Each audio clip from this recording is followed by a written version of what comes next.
ഞാൻ എൻ്റെ ജീവിതത്തിൽ ഇന്ന് വരെ ഒരു സിനിമയുടെയും റിവ്യൂ വീഡിയോ ചെയ്തിട്ടില്ല. ഫസ്റ്റ് ടൈമാണ് ചെയ്യുന്നത്. സിനിമ കണ്ട് ഷാർജ സിറ്റി സെന്ററിൽ ഞങ്ങൾ സിനിമ കണ്ട് നേരെ ഇറങ്ങി കാറിൽ ഇറങ്ങിയിട്ട് ഫസ്റ്റ് തന്നെ ചെയ്യുന്നത് ഈ റിവ്യൂ വീഡിയോ ചെയ്യാന്നുള്ളതാണ്.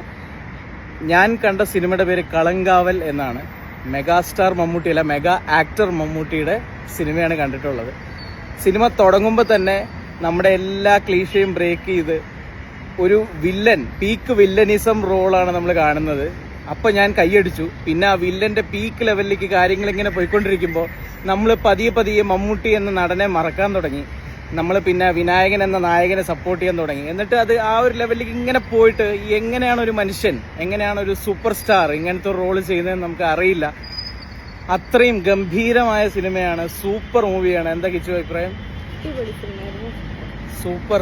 സൂപ്പർ സിനിമയാണ്. ഫാമിലി ആയിട്ട് പോയി കാണണം. കിടിലം പെർഫോമൻസ്. സത്യം പറഞ്ഞാൽ അതിന്റെ തരിപ്പ് മാറിയിട്ടില്ല എന്ന് വേണമെങ്കിൽ പറയാം. അത് നാളെ ഞാൻ ചിലപ്പോൾ ഈ വീഡിയോ ചെയ്യുന്ന സമയത്ത് എനിക്ക് ഇതേ ഫീലോടെ പറയാൻ പറ്റില്ല. അതുകൊണ്ടാണ് ഇപ്പൊ തന്നെ ഈ വീഡിയോ ചെയ്ത് പറയുന്നത്. കളങ്കാവൽ ഔട്ട്സ്റ്റാൻഡിങ് കിടിലം movie. Mammukka hats off to you. Lots and lots of love. ഒരു അസുഖം മാറി മമ്മൂക്ക തിരിച്ചു വന്നിരിക്കുകയാണ്. ദീർഘായുസ് തരട്ടെ. എല്ലാവിധ പ്രാർത്ഥനയും. Love from Sharjah.